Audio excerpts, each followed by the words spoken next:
제 7장. 여호와께서 모세에게 이르시되 볼지어다, 내가 너를 바로에게 신같이 되게 하였은즉 네 형 아론은 네 대언자가 되리니 내가 네게 명령한 말을 너는 네 형 아론에게 말하고 그는 바로에게 말하여 그에게 이스라엘 자손을 그 땅에서 내보내게 할지니라. 내가 바로의 마음을 완악하게 하고 내 표징과 내 이적을 애굽 땅에서 많이 행할 것이나 바로가 너희의 말을 듣지 아니할 터인즉 내가 내 손을 애굽에 뻗쳐 여러 큰 심판을 내리고 내 군대 내 백성 이스라엘 자손을 그 땅에서 인도하여 낼지라. 내가 내 손을 애굽 위에 펴서 이스라엘 자손을 그 땅에서 인도하여 낼 때에야 애굽 사람이 나를 여호와인 줄 알리라 하시매 모세와 아론이 여호와께서 자기들에게 명령하신 대로 행하였더라. 그들이 바로에게 말할 때에 모세는 80세였고 아론은 83세였더라. 여호와께서 모세와 아론에게 말씀하여 이르시되 바로가 너에게 이르기를 너희는 이적을 보이라 하거든 너는 아론에게 말하기를 너희 지팡이를 들어서 바로 앞에 던지라 하라. 그것이 뱀이 되리라. 모세와 아론이 바로에게 가서 여호와께서 명령하신 대로 행하여 아론이 바로와 그의 신하 앞에 지팡이를 던지니 뱀이 된지라. 바로도 현인들과 마술사들을 부르매 그 애국 요술사들도 그들의 요술로 그와 같이 행하되 각 사람이 지팡이를 던지매 뱀이 되었으나 아론의 지팡이가 그들의 지팡이를 삼키니라. 그러나 바로의 마음이 완악하여 그들의 말을 듣지 아니하니 여호와의 말씀과 같더라. 여호와께서 모세에게 이르시되 바로의 마음이 완강하여 백성 보내기를 거절하는도다. 아침에 너는 바로에게로 가라. 보라, 그가 물 있는 곳으로 나오리니 너는 나일 강가에 서서 그를 맞으며 그 뱀 되었던 지팡이를 손에 잡고 그에게 이르기를 히브리 사람의 하나님 여호와께서 나를 왕에게 보내어 이르시되 내 백성을 보내라. 그러면 그들이 광야에서 나를 섬길 것이니라 하였으나 이제까지 내가 듣지 아니하도다. 여호와가 이같이 이르노니 내가 이로 말미암아 나를 여호와인 줄 알리라. 볼지어다, 내가 내 손에 지팡이로 나일강을 치면 그것이 피로 변하고 나일강의 고기가 죽고 그 물에서는 악취가 나리니 애굽 사람들이 그 강물 마시기를 싫어하리라 하라. 여호와께서 또 모세에게 이르시되 아론에게 명령하기를 네 지팡이를 잡고 네 팔을 애굽의 물들과 강들과 운하와 못과 모든 호수 위에 내밀라 하라. 그것들이 피가 되리니 애굽 온 땅과 나무 그릇과 돌 그릇 안에 모두 피가 있으리라. 모세와 아론이 여호와께서 명령하신 대로 행하여 바로와 그의 신하의 목전에서 지팡이를 들어 나일강을 친 그 물이 다 피로 변하고 나일강의 고기가 죽고 그 물에서는 악취가 나니 애굽 사람들이 나일강 물을 마시지 못하며 애굽 온 땅에는 피가 있으나 애굽 요술사들도 자기들의 요술로 그와 같이 행하므로 바로의 마음이 완악하여 그들의 말을 듣지 아니하니 여호와의 말씀과 같더라. 바로가 돌이켜 궁으로 들어가고 그 일에 관심을 가지지도 아니하였고 애굽 사람들은 나일강 물을 마실 수 없으므로 나일강가를 두루 파서 마실 물을 구하였더라. 여호와께서 나일강을 치신 후 이레가 지나니라. 빛이 있으라 복이 될지라. 오늘 한 달도 주님의 말씀을 붙들고 넉넉히 빛으로 또 복으로 이기며 살아가는 우리 성도님들 되시기를 주님의 이름으로 축복합니다.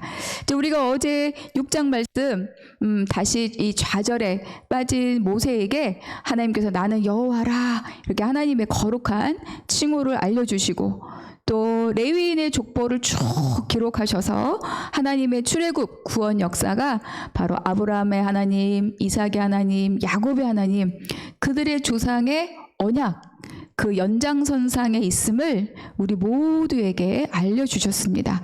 그리고 그 일을 맡은 대행자가 누구도 아닌 바로 이 모세와 아론이다 이렇게 다시 한번 하나님이 명확하게 북돋아 주셨죠. 오늘은 이제 7장인데 1절 한번 보겠습니다. 여호와께서 모세에게 이르시되 볼지어다 내가 너를 바로에게 신같이 되게 하였은즉 내 형 아론은 내 대언자가 되리니. 여기서 이제 모세를 격려하는 말씀이잖아요. 내가 너를 바로 앞에서 신같이 되게 하겠다. 그러니까 신같이 되게 한다는 말이 정말 모세가 또 아론이 신이 된다는 것은 아니라는 걸 다 알고 계시죠. 그러니까 그들의 담대함, 그리고 그들의 용맹함, 그리고 그들을 통해서 드러나는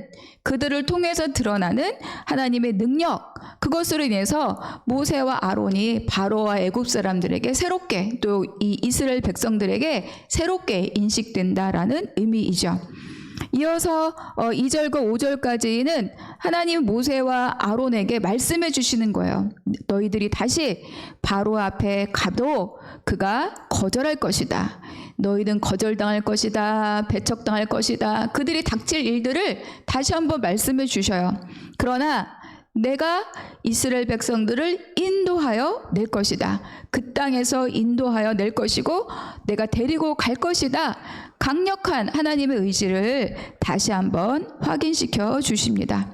그러니까 하나님의 구원 역사는 모세가 있어서 이루어지는 게 아니라는 거예요. 하나님의 구원 역사는 주권적인 하나님께서 주권적으로 역사하시는 것이고 그 통로로 모세를 들어서 사용하는 것이다. 모세가 없다고 하나님의 구원 역사가 이루어지지 않는 게 아니라는 것을 우리에게 말씀해 줍니다.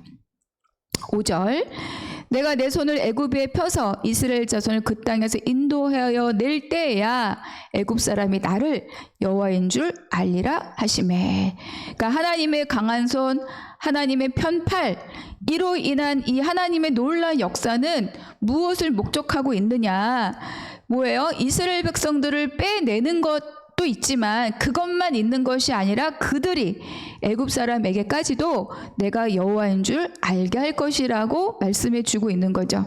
그러니까 이 말은 굉장히 중요한 말이에요. 그러니까 지금 바로와 같은 이 마음으로 이스라엘 백성들을 억압하고 또 채찍을 때리고 이러고 있는 이 애굽 사람들이지만 그러나 하나님께서 그 애굽에 있는 그 사람들조차도 하나님의 강한 펠과 이 편팔을 통하여서 여호와이시구나, 그분이 정말 참 신이시구나를 알게 하고자 하는 것이 바로 이 하나님의 마음인 거죠.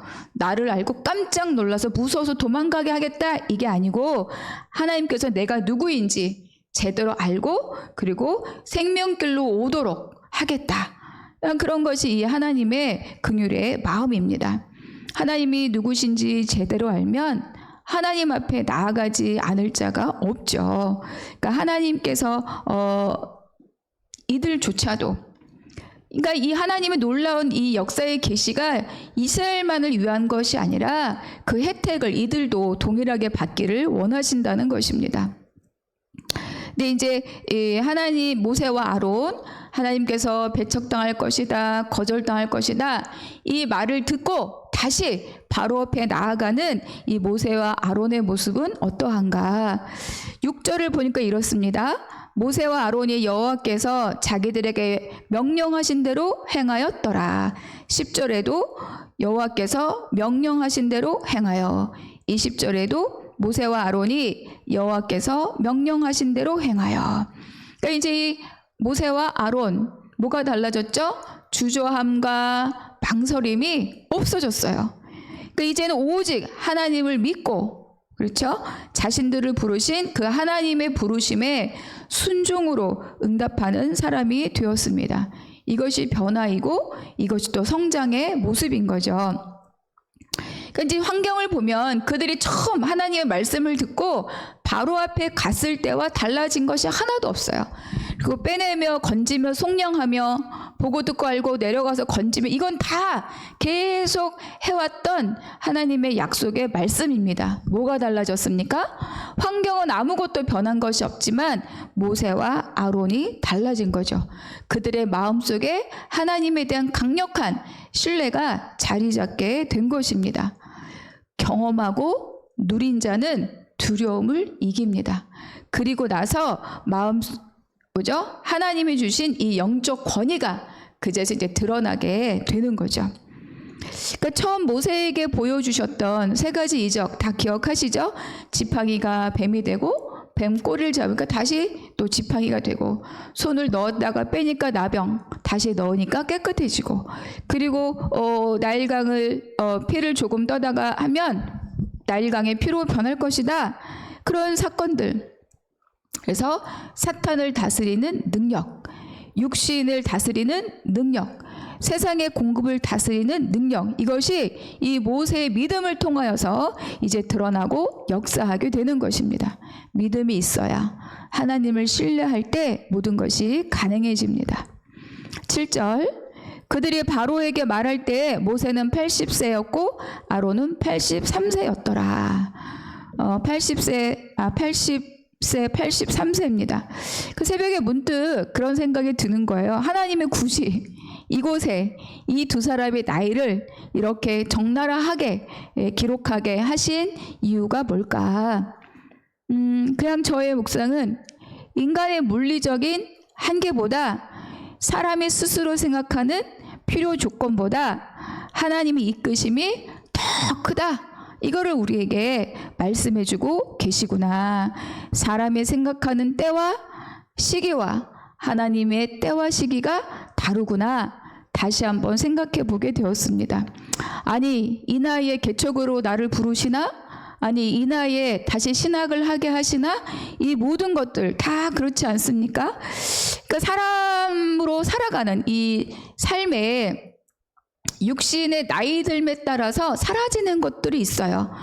또 그렇게 또 살아가게 되죠. 그럼에도 불구하고 그것보다 더 큰 것이 바로 하나님의 때다.